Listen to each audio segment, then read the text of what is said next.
In question 2,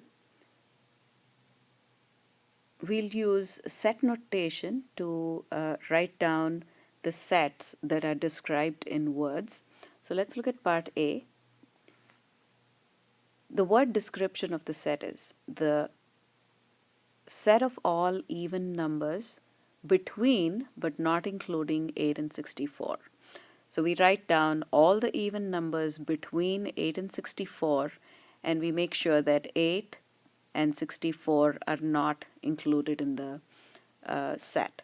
So we have braces, and the members of the set are 10, 12, 14, 16, 18, dot, dot, dot, so the pattern continues. And the last member of the set is 62. It's the largest even number less than 64. So that is the set of all even numbers between 8 and 64. The next problem is the set of all primes. So the first prime number is 2. So the only numbers that divide 2 are 1 and 2. There's no other number that divides 2 other than 1 and itself. So this is the definition of a prime number. So let's look at 3. The only numbers that divide 3 are 1 and 3. So 3 is a prime, and 5, same thing. The only numbers that divide 5 are 1 and itself, which is 5. So each one of these members in the set are divisible only by 1 and the number itself. So this is a list of all the primes. So we have 2, 3, 5, 7, 11, 13, 17, and the dot, dot, dot. The pattern continues, or rather the numbers continue indefinitely. But of course, with primes, there is no predictable pattern. Primes occur in the set of whole numbers randomly without any predictable pattern. Now, looking at the next question, all even prime numbers greater than 2. Now, let's think about 2. 2 by definition is a prime number. It's the smallest prime number. It also happens to be an even number, so it's an even prime. Any number greater than 2 that is even, like for example 4 or 6, 8, if you look at each of these numbers are not prime because we know for sure that each number is not only divisible by 1 in itself, but it's also divisible by 2 because it's even. So that makes the number composite. A composite number is a number that is not prime. So other than 2, there is no prime number that is even. So if we have to write the set of all even prime numbers greater than 2, that set would contain nothing. So this is how an empty set is represented. Braces with nothing inside because there are no members in this set. It is also called a null set. Now the next question. So we're looking at part D, vowels in the English alphabet. So what are the vowels in the English alphabet? The vowels are A, E, I, O, and U. In braces, separated by commas, and that is the set of all the vowels in the English alphabet. Looking at problem E, part E, all negative whole numbers. By definition, the set of whole numbers starts with 0, 1, 2, 3, dot, dot, dot. So the pattern continues and the set contains many or infinitely many elements. However, when you look at these elements, none of them are negative. So there are no negative whole numbers, which means the set of all negative whole numbers is an empty set. So that is the set or the null set. It contains nothing. Now, Venn diagrams is what we're going to discuss next. Venn diagrams are pictorial representations of sets using circles and other geometrical shapes. So a Venn diagram is just a picture that represents sets and the relationship between sets. So let's look at an example. So we have the sets A and B. The set A contains the numbers 2, 4, 6, 8, and 10. The set B contains the numbers 8 and 10, along with 15, 17, and 19. So clearly, 8 and 10 belong to both the sets A and B. So these are the common elements. So the two sets do have an overlap. So we can represent the sets A and B by two overlapping circles.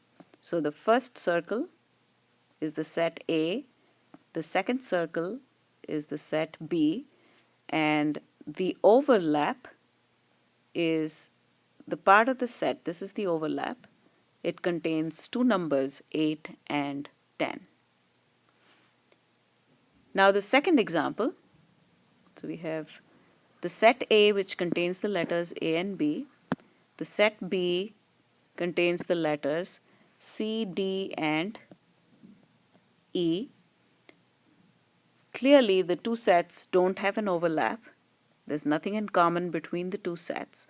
So we can use two disjoint circles or non-overlapping circles to describe the relationship between the two sets A and B.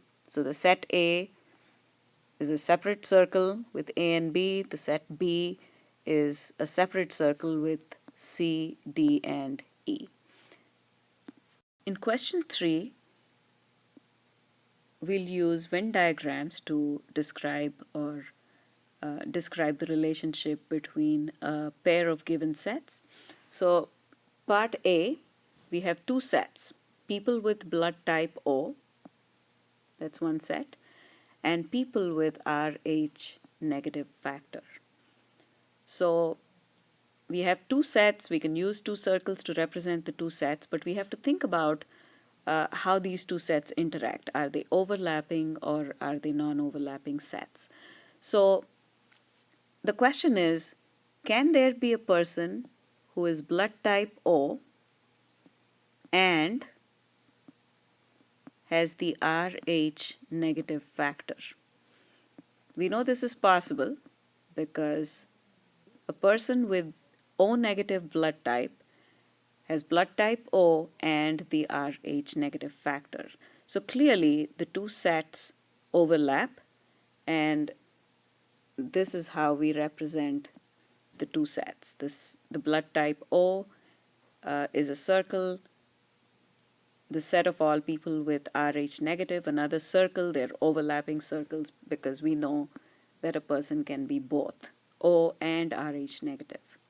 The next question, people with blue eyes and brown hair. So there are two sets again, people with blue eyes and people with brown hair. Again, the question is, are these overlapping sets? So we have to think about this. So what we're thinking about is, can a person have blue eyes and brown hair? And the answer is yes, a person can have both the characteristics. So therefore, the two sets are overlapping circles, and a person who sits in the area of the overlap, which is here, will have both the characteristics. That is, this person here will have brown hair and blue eyes.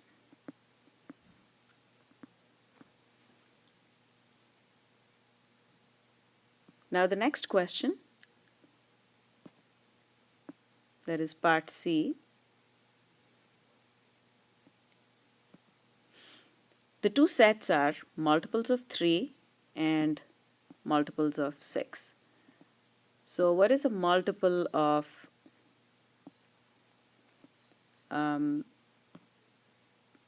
3? So it's 3 times 1, 3, 3 times 2, 6, 3 times 3, 9, 3 times 4, 12, 3 times 5, 15. So these are all multiples of 3.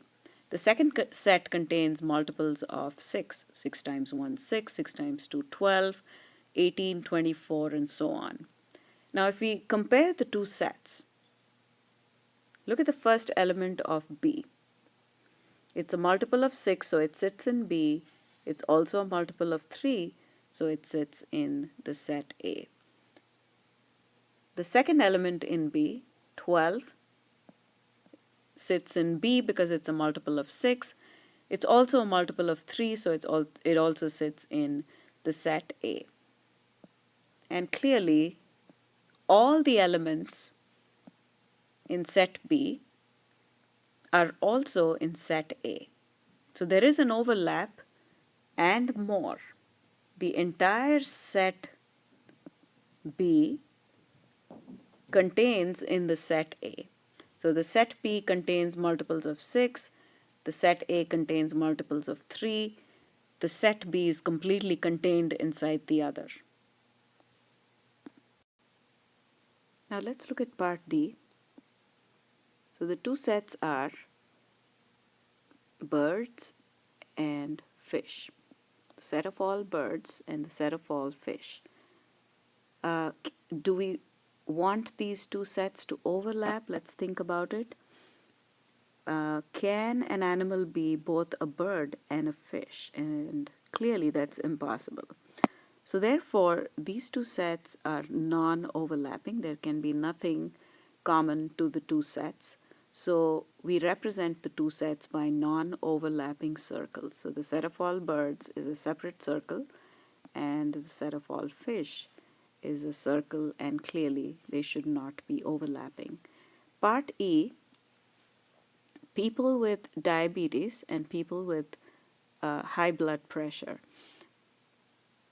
Here again, we need to think about it. The two sets, people with diabetes and people with high blood pressure, are two sets of people. Can a person have diabetes and high blood pressure? Which means, can the two sets overlap? And clearly the answer is yes, a person can have diabetes and high blood pressure, and the person with both sits in this overlap. So we represent the two sets using overlapping circles. So far we've been looking at two sets and how the two sets relate, whether they're overlapping sets or non-overlapping sets. Now in the next question, question 4, we have three sets. So let's look at part A. The set of all hockey players, the set of all figure skaters, and the set of all women. Now we have to think about how these sets interact with each other. So let's look at sets 1 and 2, that is hockey players and figure skaters. Do the two sets overlap? Which means, can a person be a hockey player and a figure skater? And the answer is yes. So the two sets, hockey players and figure skaters, overlap. So we use overlapping circles to represent the two sets. Now let's think about figure skaters and women. There are two sets, but the question is, can the two sets overlap? And the answer is yes, a person can be a woman and a figure skater, which means the person is a female figure skater. So these two sets overlap. Now let's compare the set of hockey players with the set of all women. Can these two sets overlap? Can a person be a woman and a hockey player? And the answer is yes. There are female hockey players. So the two sets of hockey players and women also overlap, which means that all three sets overlap. So we have three overlapping sets. Now the three overlapping sets form 7 different regions. So we have region 1, 2, 3, 4, 5, 6, and 7. So let's look at each region and see exactly how that region is described. Let's look at region 1. So that's region 1. So the region 1 basically is contained in every single set. It's part of the set H, it's part of set F, and it's also part of set W. So a person sitting in the region 1 is basically a hockey player and a figure skater and a woman. So it's a female hockey player who's also a figure skater. Region 2, we're looking at region 2, belongs to the set H and the set F, but it does not belong to the set W. So in the region 2, we have someone who is a hockey player and a figure skater, but not a woman, because that's not part of the set W. Let's look at region 3. Again, clearly, region 3 is part of circle F and circle W, but definitely not a part of circle H. So it's outside the circle H. So in region 3, we have someone who is a woman and a figure skater, but not a hockey player. Let's look at region 4. Region 4 is part of circle H and circle W. So this is H and W, which means a person sitting in part that is the region 4 is a hockey player and a woman. So it's a female hockey player, but definitely sits outside the set of F, which means the person is not a figure skater. Let's look at region 5. Region 5 contains people who are only hockey players and nothing else, because region 5 sits outside of circle F, sits outside of circle W, which means the person sitting in this region is neither a woman nor a figure skater. It is someone who is definitely a hockey player. So it is a person who is only a hockey player. The next region is region 6. Region 6 sits outside the set W. It sits outside the set H. So a person sitting in region 6 is not a hockey player, is not a woman, but definitely is part of the circle F, so it is a figure skater. So region 6 represents only a figure skater. Next, region 7. Someone sitting in region 7 is sitting in the circle W, which means we know for sure it's a woman.